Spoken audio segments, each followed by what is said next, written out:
a las mujeres, y con el doctor Eduardo González, el análisis de la coyuntura. Soy Enrique Tucen y comenzamos Cara a Cara. En esta mesa dialogan todas las ideas, se genera la noticia y se dicen las cosas. Cara a Cara, la información clara y precisa en voz de sus protagonistas. Cara a Cara, con Enrique Tucen.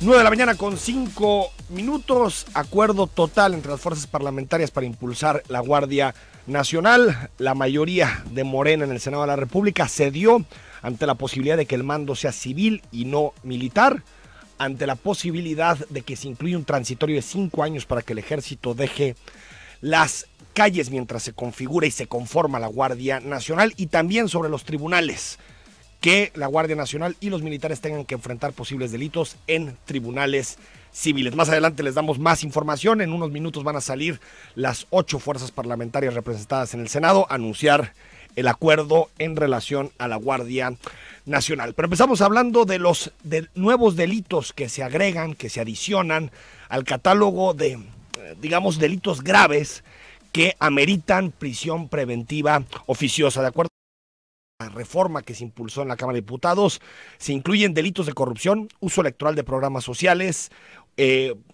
temas relacionados, delitos relacionados con robo de hidrocarburos, abuso o violencia sexual contra menores, robo al transporte de carga, feminicidio, robo a casa habitación, desaparición forzada de personas y aquellos que tengan que ver con armas de fuego de uso exclusivo para el ejército. Para este análisis convocamos a 2 especialistas, 2 abogados que tienen experiencia en la materia y que nos pueden dar una visión integral de este tema.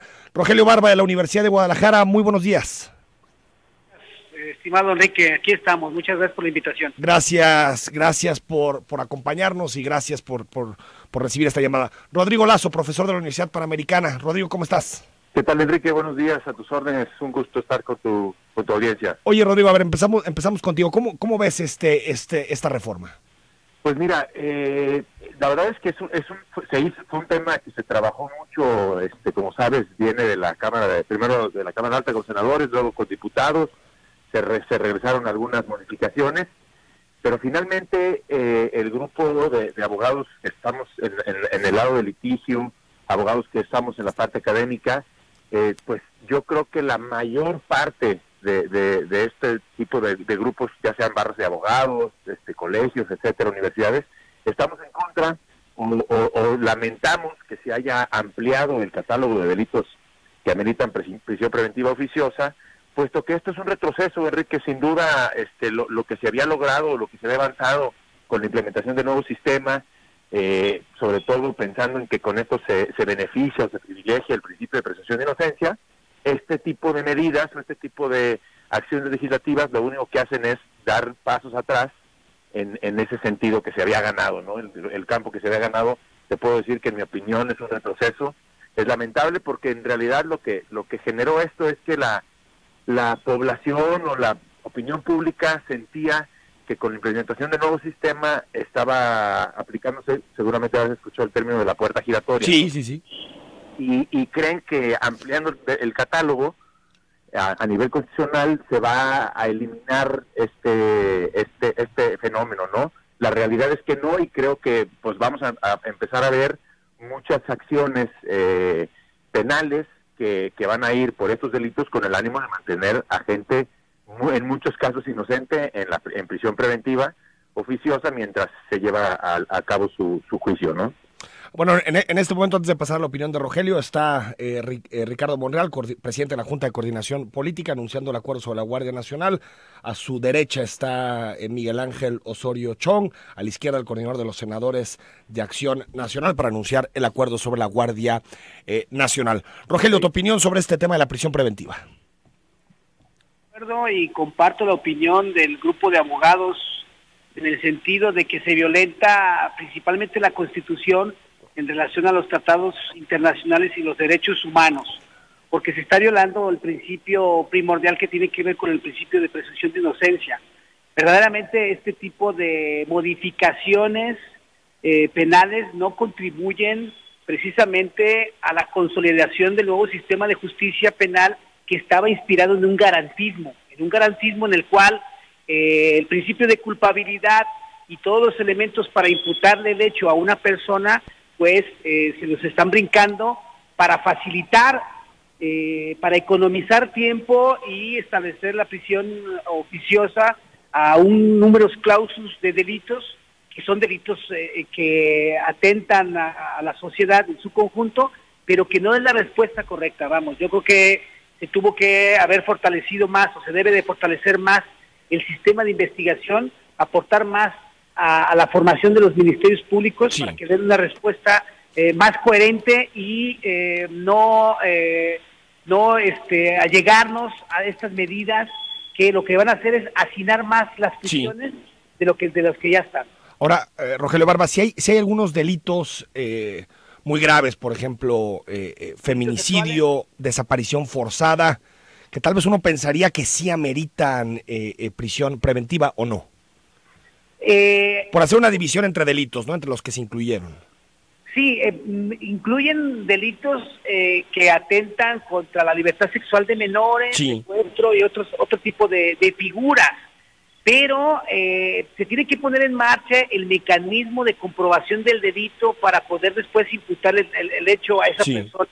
No puede estar sujeto a una prisión preventiva, oficiosa, que posiblemente pueda ser mucho más dañoso a aquella persona si no es el responsable del hecho, vamos.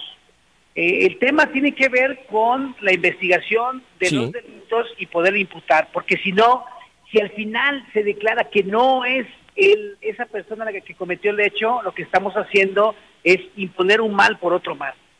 Rodrigo Lazo, sobre estos delitos, hay algunos que particularmente me preocupan por su posible utilización política, por ejemplo, los delitos de corrupción y lo amplio que puede ser, digamos, que alguien acuse a un político o algún disidente de un caso de corrupción y por lo tanto que lo tengan ahí en prisión preventiva, es decir, por hacer una división de delitos. ¿Te parece que algunos sí tienen sentido que accedan a prisión preventiva y otros tal vez son exagerados?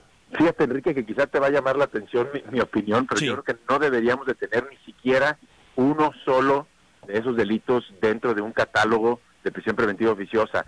Nomás para dar un contexto, Enrique, en estos, o sea, lo que vale la pena ubicar es que la idea de tener a una persona privada de su libertad mientras se le juzga, o por ejemplo en la etapa de investigación complementaria, etcétera, la idea es para asegurarte que el imputado va a estar presente durante las audiencias y durante lo que no se va a fugar del procedimiento. No, porque si no se va a entender o se podría entender como una pena anticipada. Entonces, digo, partiendo de este contexto, la realidad es que en mi opinión no debería de haber ni uno solo de los delitos de prisión preventiva oficiosa. Lo que sí coincido con el catedrático de la UDG es que lo mejor o lo que deberíamos de haber hecho era preparar a nuestros ministerios públicos, preparar a nuestra policía investigadora, preparar con las unidades de medidas cautelares, preparar a los juzgadores para que se logre a través de la investigación, a través de la acusación, de la imputación, se logre mantener a quien sí deba estar en prisión preventiva justificada para que enfrente una acusación. Coincido contigo que es muy, muy, muy riesgoso, sobre todo, en particular, tú mismo lo señalaste, los hechos de corrupción. De corrupción, ¿no? Se pueden utilizar para cualquier cantidad de amenazas, de agresiones o de ataques entre grupos políticos, entre grupos de poder, intereses, etcétera. Simplemente yo veo ahora, por ejemplo, que la Fiscalía Anticorrupción está empezando a formular imputaciones en contra de funcionarios del Poder Judicial, de la Fiscalía. Tú dices esto, o sea, yo pensando, y a muchos los conozco, dices, imagínate que ya uno de estos delitos sea de prisión preventiva oficiosa, pues esta persona, nomás por acusarlo, y lo vinculan a proceso, se va a aventar 2 años en prisión. ¿No? Y es un mecanismo muy efectivo para quitarte críticas, ¿no? Para quitarte opositores. Ahora, sí hay, Rodrigo, algunos elementos que justifican la prisión preventiva. Tú decías uno de ellos, tal vez riesgo de fuga, o tal vez destrucción de pruebas, o que se pueda reiterar, víctima, por ejemplo, que se pueda reiterar el delito, por ejemplo. Exactamente. Sí, o también, si se puede acreditar que hay riesgo para la víctima, pues a la persona que está siendo imputada la mantienes en prisión preventiva justificada. Cuando existen esas condiciones, no por un delito en particular. Exactamente, son esos 3 supuestos en donde sí se podría hablar de prisión preventiva justificada, pero ya generar un catálogo de prisión preventiva oficiosa, pues nos está poniendo en un contexto, como decía el catedrático de la UDG, pues violando tratados internacionales, vulnerando derechos fundamentales y poniéndonos en una posición a nivel internacional muy lamentable. Y es, Rogelio, esta idea de mientras investigo y mientras encuentro las pruebas para incriminar a alguien, pues quédate en prisión, ¿no? Sí, pues se está violentando ahí los derechos fundamentales y se reformó el artículo 1 precisamente con la finalidad de alinear los derechos a los tratados internacionales. Yo creo que es un error, yo creo que se tiene que trabajar más en el tema de la técnica legislativa y sobre todo, bueno, es escandaloso los márgenes que tenemos en las estadísticas que despuntan este tipo de delitos, pero que no se puede combatir endureciendo el sistema penal de esta manera. Rogelio Barba, académico de la Universidad de Guadalajara, Rodrigo Lazo, académico de la Universidad Panamericana y abogado litigante, gracias por estos minutos para Cara a Cara. A tus órdenes, Enrique, un gusto. Gracias, Rogelio, Rodrigo. Muchas gracias, Enrique, saludos, hasta luego. Ahí están, opiniones de abogados muy competentes en la materia sobre este asunto de la prisión preventiva. Vamos en vivo al Senado de la República, en este momento siguen las comparecencias de los líderes parlamentarios con relación al acuerdo en materia de Guardia Nacional. Que lograron consensuar este acuerdo, el mayor de mis reconocimientos, porque hoy damos muestra de que en México existe una oposición propositiva, no obstructiva, una oposición que encuentra en las divergencias las coincidencias y que encuentra una sola causa común, que es llevarle bienestar a las familias mexicanas. Hoy esa causa común crea y conforma una Guardia Nacional con mando civil que será legislada por los tribunales en materia civil, en el cual hay una temporalidad de 5 años de la participación de las Fuerzas Armadas y que respeta los derechos humanos y está acotada a todos los tratados internacionales que ha firmado nuestro país. En el Partido Verde seguiremos contribuyendo al diálogo abierto, siempre poniendo a México en el centro de cada una de nuestras decisiones. Muchas gracias. Estamos escuchando a Raúl Bolaños, el coordinador de los senadores del Verde. Escuchamos un minuto más a Dante Delgado de Movimiento Ciudadano. Presidente, compañeras y compañeros de la Junta de Coordinación Política, señoras y señores periodistas. En primer lugar, Movimiento Ciudadano saluda el esfuerzo realizado por el Senado de la República en Parlamento abierto. Todas las voces fueron registradas y lo más importante, escuchadas y sus puntos de vista recogidos en este dictamen. El mando civil de la Guardia Nacional es sustantivo. Será una institución policial adscrita a la Secretaría del Ramo de Seguridad Pública y se regirá por una doctrina policial. No se establece un mando mixto, ni una junta de jefes de Estado, ni un ente similar. Por el contrario, se establece una instancia de coordinación interinstitucional con las Fuerzas Armadas. Además, se establece que entre los requisitos de los mandos de dirección estará el no formar parte de las Fuerzas Armadas permanente. Que todos los elementos... Ahí está el posicionamiento de Dante Delgado, coordinador de los senadores de Movimiento Ciudadano. Antes escuchamos a Raúl Bolaños del Partido Verde. Pues adscripción, ahí está, clara y pura, adscripción a la Secretaría de Seguridad Pública, un transitorio de 5 años para que el ejército deje las calles mientras se conforma la Guardia Nacional, que tendrá, como decía, adscripción civil y también, lo decía Dante Delgado, formación y capacitación civiles. Es decir, solamente existirá una mesa de coordinación con los militares, una mesa de coordinación interinstitucional. Por lo tanto, parece que llegamos a ese punto medio en donde se colocaban las distintas posiciones de los partidos políticos. La Guardia Nacional será más parecida a una, por lo que sabemos, hay que revisar el dictamen a fondo, pero más parecido a una policía federal con alto grado de centralización, con más parecido, por ejemplo, a los carabineros, a las gendarmerías, que a la policía semimilitar que se proponía desde un principio. 9 de la mañana con 19 minutos, opina con nosotros al 33 18 80 76 41. Vamos a profundizar más sobre este tema de la Guardia Nacional, un asunto fundamental, es la columna vertebral del proyecto de seguridad de Andrés Manuel López Obrador. También hablaremos con el académico Eduardo González para analizar la coyuntura, las principales noticias que nos deja este jueves 21 de febrero. Y más adelante, el Congreso aprobó brazaletes electrónicos para hombres que hayan agredido a las mujeres o para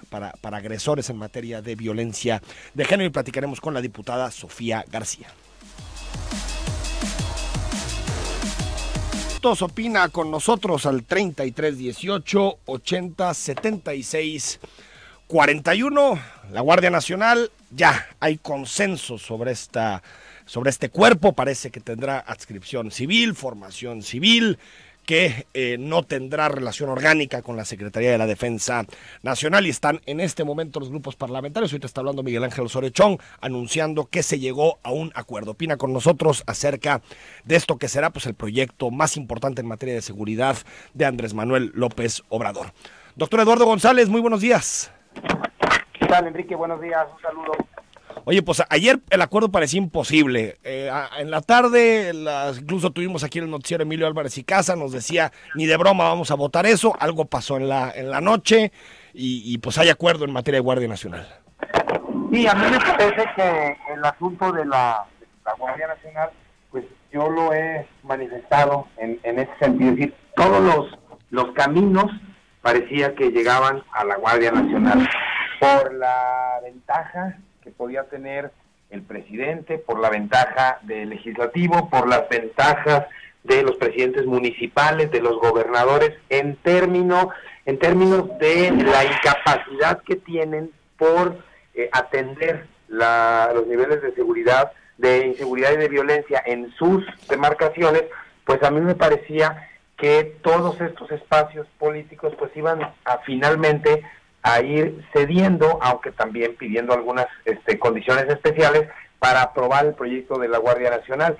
Si nosotros pensamos en territorios municipales en donde hay 10, 15 o 20 policías y de la Guardia Nacional les ofrecen llevar 20 o 30 elementos más para enfrentar la delincuencia, pues me parecía a mí muy difícil que no hubiera ese apoyo por parte de todos estos espacios de gobierno.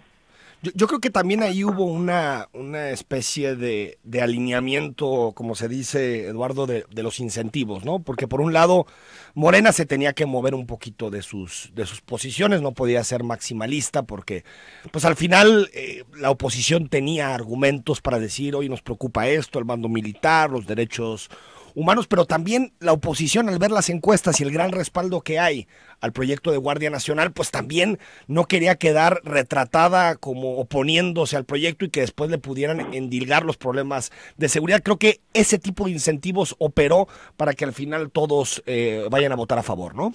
Sí, yo creo que cuando hablo de que todos los caminos llevaban a la Guardia Nacional, también necesariamente uno de ellos era el de la opinión de la población. Exacto. Y a la población, acabamos de conocer los datos del primer bimestre de el gobierno de Andrés Manuel en términos de secuestros, de feminicidios y de homicidios, y bueno, tampoco son tan alentadores, ¿sí? Estamos hablando en enero simplemente de 75 feminicidios. Pues si a la gente le preguntas que si apoya a la Guardia Nacional frente a estas cifras, pues me parece imposible esperar que la gente no apoye este proyecto. Y yo creo que en la Cámara de Senadores, en la Cámara de Diputados y en todos los espacios de gobierno leyeron muy bien esto, y por eso creo que la Guardia va.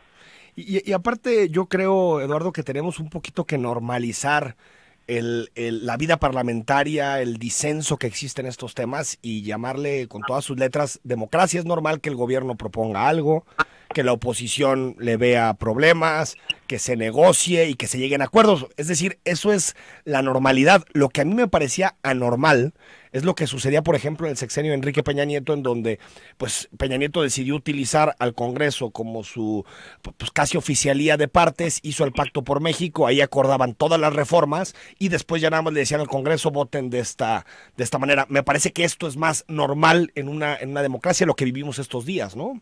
No solo más normal, sino le da mayor fortaleza y salud a la vida democrática de la República. Creo que en democracia es muy difícil que cualquiera de los espacios de poder, ejecutivo, legislativo, judicial, ganen todo o pierdan todo. Y en ese sentido, pues a mí me queda claro que Andrés Manuel y su equipo en el Ejecutivo juegan su partido, proponen, y bueno, pues la discusión con su gente también de Morena en las cámaras y la oposición, sí, pues ceden unas cosas, no ceden en otras, y creo que al final, por lo pronto, lo que estamos viendo es ejercicios parlamentarios y ejercicios de discusión muchísimo más interesantes y con mayor posibilidad de éxito en lo que viene del gobierno de Andrés Manuel, sin que esto sea tampoco una garantía de que la Guardia Nacional vaya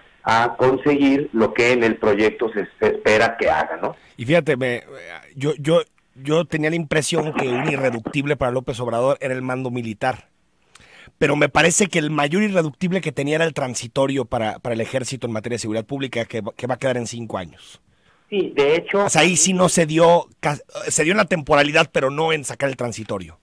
Así es, yo creo que ahí también lo que hicieron fue, pues, leer una de las negativas que tenía la población en general, sí. Por eso me parece que sale como va, ¿no? Oye, Eduardo, ayer asesinaron a Samir Flores, opositor a la operación de una planta termoeléctrica en Huesca, en Morelos, y la consulta se va a realizar, la consulta para ver cómo opera esta termoeléctrica, o si opera, se va a realizar este fin de semana. ¿Cómo ves?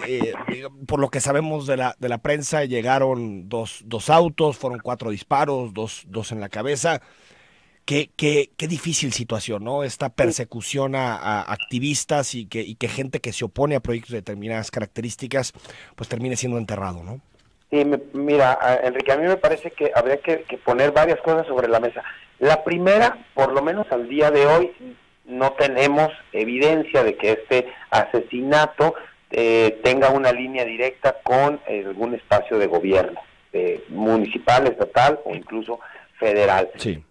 Pero desde luego que es una situación muy grave, pero me parece que también va a agravar este contexto el que no solo no se detenga la consulta, sino que se insista en que estos megaproyectos pues prácticamente van a rajatabla sin escuchar a la población y el sentir de la gente que se va a ver afectada por estos proyectos en diferentes zonas, por un lado, y por otro, pues este asesinato se une, aunque no tiene las mismas características, a los 3 asesinatos de periodistas que ya tenemos este año. Creo que una de las cosas que estamos esperando de esta nueva administración es no solo que se disminuyan los niveles de violencia y de inseguridad, sino que de manera muy puntual se detengan de manera sustancial la represión, la persecución y los asesinatos de periodistas y de mujeres. Feminicidios y asesinatos de periodistas este año siguen a la alza. Sí, es un asunto muy complejo, y no sé si te acuerdas, en algún momento se habló del mecanismo de protección a periodistas, pues, y a defensores de derechos humanos, pues, que está en papel mojado. Incluso aquí en Jalisco había una mesa coordinada por la Secretaría General de Gobierno y pues prácticamente no sabemos nada, mucho discurso sobre la libertad de expresión, pero pocas acciones concretas, ¿no? Sí, me parece que todos esos proyectos siguen durmiendo el sueño de los justos, y mientras eso sucede en estados como Veracruz, pues por cierto, gobernado por Morena, los niveles de violencia siguen a la alza. En secuestros, llevamos este bimestre 216 secuestros. Entonces me parece que son datos muy importantes que deben de ser atendidos de mejor manera por la administración de López Obrador. Eduardo González, profesor del Tecnológico de Monterrey, analista político, gracias por estos minutos y estaremos en contacto más adelante. Gracias. Hasta luego, un abrazo, Enrique. Un abrazo, Eduardo González, lo puedes leer en @contodoytriques, ahí pone sus columnas, sus análisis para entablar discusión y debate sobre estos temas. Por cierto, hoy en la mañana, en la rueda de prensa matutina de Andrés Manuel López Obrador, se dio un corte sobre que llama, digamos, éxitos de la estrategia de combate al huachicoleo. Lo que dice el presidente, y lo hizo con su director general de Pemex, con Octavio Romero Oropesa, es que la estrategia desde diciembre ha significado ahorros por 7,800 millones de pesos. Señaló también que se podría alcanzar a finales de año más o menos entre 48 y 50 mil millones de pesos en ahorros, y lo que dice es que en promedio, desde el inicio del plan contra el huachicoleo, se robaban alrededor de 15,600 barriles, y bueno, en comparación, se robaban antes 81,000 y en este momento está en torno a los 15,600 barriles por día. Escuchamos lo que decía Andrés Manuel López Obrador.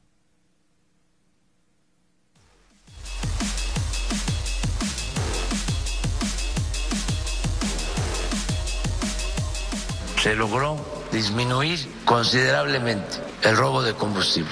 Si seguimos como vamos, les adelanto, podemos ahorrar cerca de 50,000 millones de pesos.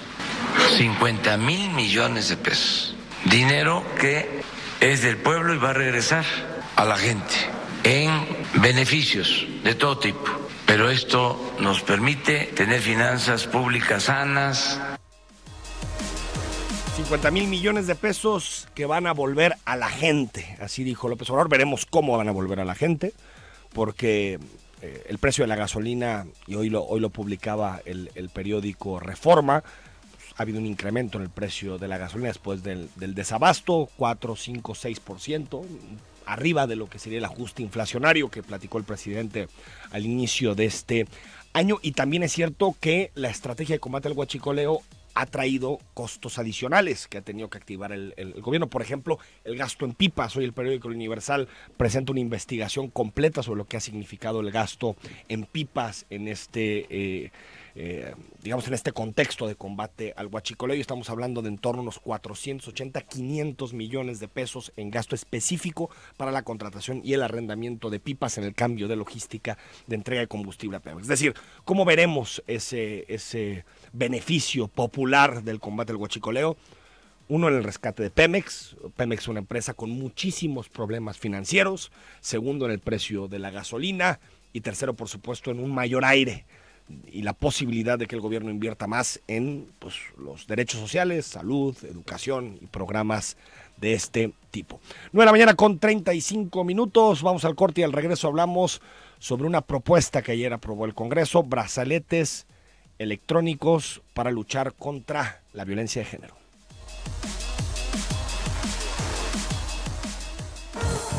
Zona 3. Todo un plus. 9:40 a.m. Está hablando Ricardo Monreal desde el Senado de la República. Seguridad pública, primero, de personal adaptado a la función policial y seguridad, de personal civil formado e instruido con valores y disciplina, con los conocimientos orientados a la seguridad y protección de los ciudadanos. Por otro lado, el reclutamiento de personal civil que ocurrirá una vez que se apruebe y se promulgue la ley, el reclutamiento del personal civil para la integración final de la Guardia Nacional representará una opción segura y digna de empleo en la que obtendrán diversos beneficios y prestaciones que contribuirá a dar certidumbre a su proyecto de vida personal y familiar. Se contemplan adecuados mecanismos de evaluación, ya que el Senado de la República le corresponderá analizar. Ahí está explicando Ricardo Monreal, el presidente de la Junta de Coordinación Política del Senado de la República y coordinador de los senadores de Morena, el acuerdo sobre Guardia Nacional. Te vamos a seguir dando detalles de esta nota, que seguramente será el asunto más importante del día. Pero ayer los diputados locales avalaron una serie de reformas, entre las que se establece que con la finalidad de garantizar la integridad de las víctimas de violencia, se favorecerá la utilización de sistemas de monitoreo electrónico para ubicar a los agresores, particularmente los agresores en materia de violencia de género. Sofía García es diputada del Partido Revolucionario Institucional y nos recibe esta llamada. Diputada, muy buenos días. ¿Qué tal? Muy buenos días, Enrique. Un saludo a ti y a todo tu auditorio. A ver, explícanos esto del brazalete electrónico. Sí, como lo comentas, el día de ayer se aprobó una iniciativa que presentó una servidora el 26 de noviembre justamente, como bien lo comentas, para erradicar y evitar la violencia contra las mujeres. Y una de las medidas es las órdenes de protección, en las cuales también se le hace una extensión a su temporalidad para que ya sean de manera indefinida, y en la cual también se está aplicando estos sistemas de monitoreo que bien comentas, que pueden ser ya sea brazaletes o un anillo, en el cual los que son los agresores, ya cuando llegas a una tentativa de homicidio y te pueden dictaminar prisión preventiva, una opción es obviamente este sistema de monitoreo para sobre todo salvaguardar la seguridad de las mujeres. Es decir, sin sentencia, el agresor tendría que utilizar el brazalete. Así es, cuando se tiene ya la sentencia y cuando hay una tentativa ya de homicidio, una de las opciones en lugar de la prisión preventiva pues es también este sistema de monitoreo. Pero a ver, si hay sentencia, pues está en prisión. Pero para lo que es prisión preventiva. Sí, es decir, no. Pero estamos de acuerdo, diputada, que incluso cuando estás en prisión preventiva tienes presunción de inocencia. Así es. Entonces, digamos que vamos a poner un caso. El juez determina que no hay prisión preventiva porque no hay agravantes, ni reincidencia, ni muchos de los elementos. Entonces, esa persona, digamos que fue acusada como agresor, saldría con el brazalete. La idea es, por supuesto, que se tenga este sistema de monitoreo, como bien lo comentas. Esa es la idea, para tenerlos sobre todo georreferenciados y para salvaguardar la vida de las mujeres que sufren violencia. ¿No te parece, diputada, que viola derechos fundamentales? Nos lo han comentado, de que si no se está violando los derechos también en este caso del agresor, pero aquí lo que prevalece es el derecho de la víctima a vivir una vida libre de violencia, y esto es primero que antes que lo que es el agresor, y más cuando es una medida preventiva para poder evitar un feminicidio. Ya se aplica en más de 14 estados a nivel república, entonces pues nosotros ya seríamos el 15º estado. Y digamos, esta medida, diputada, entraría en todos los casos de violencia contra las mujeres, es decir, o cuando tengan determinadas características. Entra, como bien lo comentas, en casos de violencia en contra de las mujeres, cuando ya estamos hablando que en lugar de la prisión preventiva, entonces es cuando se tiene esta opción de los sistemas de monitoreo. Pero digamos, serían cualquier acusación, cualquier juicio que se abra sobre el tema, en todos habría un brazalete. Cuando se hable del tema de violencia contra las mujeres, por eso. Por cualquier denuncia que se haga mañana contra una persona por violencia de género, si el juez admite la denuncia, en ese momento se aplicaría directamente el brazalete. Así es, Enrique, y la idea es que esto se aplique como lo dejamos en los transitorios. Se tienen 120 días para que lo realice el Estado, y a su vez también los municipios, porque también estamos aplicando dentro de esta reforma que las policías municipales y estatales deberán solicitar de inmediato la expedición también de las órdenes de protección. Esto era algo que anteriormente no se realizaba por parte de las policías municipales, entonces que también ellos en ese momento van a tener esa autoridad para poder solicitar al juez municipal la expedición de la orden de protección y entregársela a la víctima en el momento, que son los primeros que tienen el contacto con las víctimas. Estos brazaletes, diputada, van a ser adquiridos por la fiscalía. ¿Quién va a comprar estos brazaletes o anillos? Como lo comentas anteriormente, y para poder llegar a esta segunda lectura y esta aprobación, se había manejado también que lo pudieran adquirir, que tuviera que ser el costo por parte del agresor, pero pues obviamente concluimos en el tema de que no podemos llegar a los casos en que sí pueda o no pueda adquirirlo el agresor. Entonces sí va a ser por parte de la Fiscalía y la Secretaría de Seguridad quienes van a tener que adquirir este sistema de monitoreo. ¿Hay algún cálculo de costos? En el cálculo de costos, cuando estamos hablando de brazaletes, estamos hablando de aproximadamente 70,000 pesos.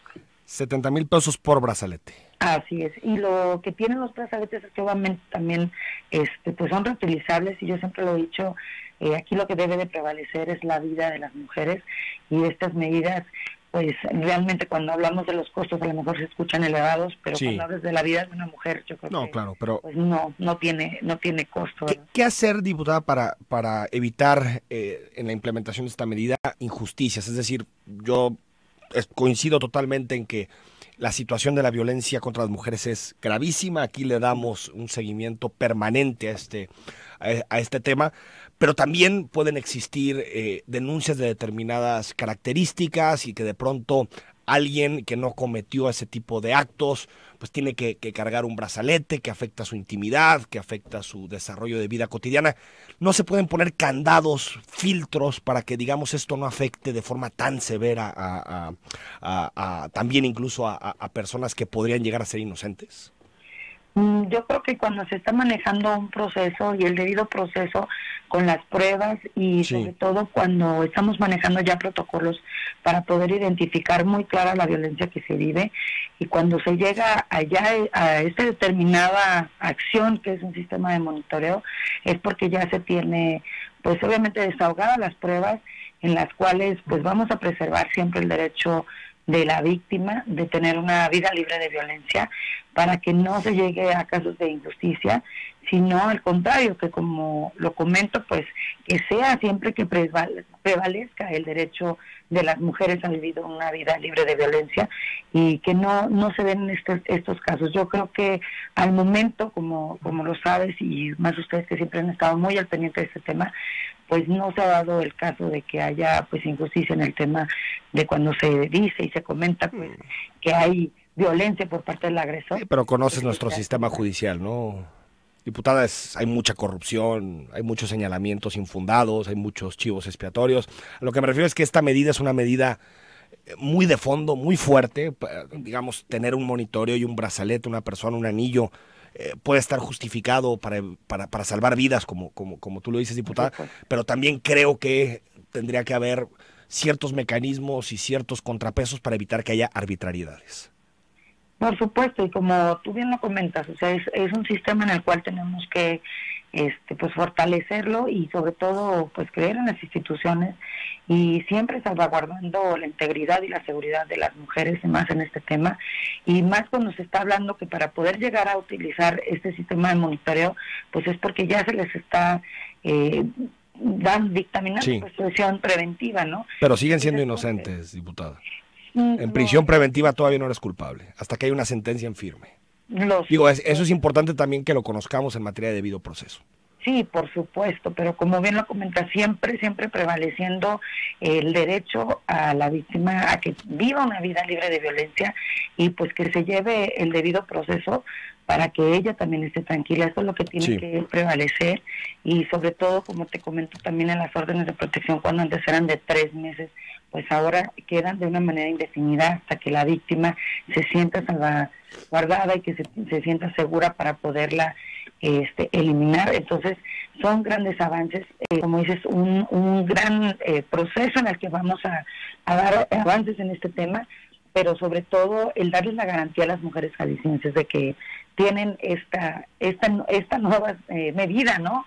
Y sobre todo el también comentarte que estas órdenes de protección lo que queremos es que sean georreferenciadas por medio del C4 y el C5, que de esta manera también se les dé una atención primordial en las zonas donde tenemos más órdenes de protección emitidas, y también en los 8 municipios donde tenemos la alerta de género también se promovió el que haya unidades móviles para lo que es la atención de dictaminar y darles órdenes de protección a todo lo que son las víctimas de violencia. Diputada Sofía García, gracias por estos minutos y bueno, pues esperaremos a ver cómo se desdobla esto, que hayan licitaciones para que se participe en la compra de estos artefactos. Veremos qué opina también el gobierno del estado en relación a este tema y bueno, estaremos muy atentos. Gracias. No, al contrario, muchas gracias a ti. Gracias, diputada. 9:50 a.m, vamos al corte y a la vuelta leemos tus mensajes.